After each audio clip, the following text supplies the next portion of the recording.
అవ్వమ్మ గారు మనకి ఇన్ని తిప్పలు ఎందుకు తెచ్చింది? కనులకు రమ్యంగా కనబడిందంట. అన్ని పళ్ళగట్టుకి మాత్రం నిగనగనగనగ కనబడుతుందంట. పాపమాలగా ఉంటే చూసేటప్పుడు చేసేటప్పుడు తులే ముఖ అర్థమవుతుందా?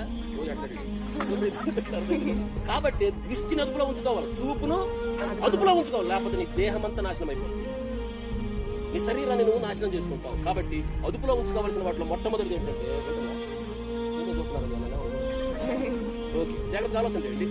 నీవు కనుక నీ దృష్టిని అదుపులో ఉంచుకోకపోతే నీ జీవితాన్ని నీ చేతులారా పాడు చేసుకుంటావు కదా. ఈ మధ్య నెట్ వచ్చింది, ఏమొచ్చింది?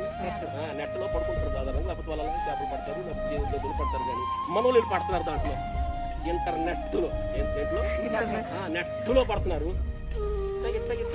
ఇట్ట పూజ చేస్తా ఉన్నారు. అవసరమైంది చూడు, అవసరమైంది దానికి వాడు, దానికి ఒక టైం కేటాయించు. కానీ నీ దృష్టి ఏమైపోతుంది? నీ దృష్టిని బట్టి, నీ దృష్టిని అదుపులో ఉంచుకోకపోవడాన్ని బట్టి నీ దేహం పాడైపోతుంది. ఏం పాడవుతుంది? ఇది మొదటి విషయం. దృష్టిని చాలా మంది ఎవరు వస్తున్నారు, నీ దృష్టి ఎలా ఉంది, ఏ ఉద్దేశంతో చూస్తున్నావు? ఒక సహోదరుడికి కనబడుతున్నాడా, లేకపోతే ఏమన్నాడా అన్నట్టు కనబడుతున్నాడా? సహోదరుడా, ఒక చెల్లి నువ్వు ఏ దృష్టిలో చూస్తున్నావు? ఏముందా ఫిగర్ అన్నట్టు కనబడుతుందా?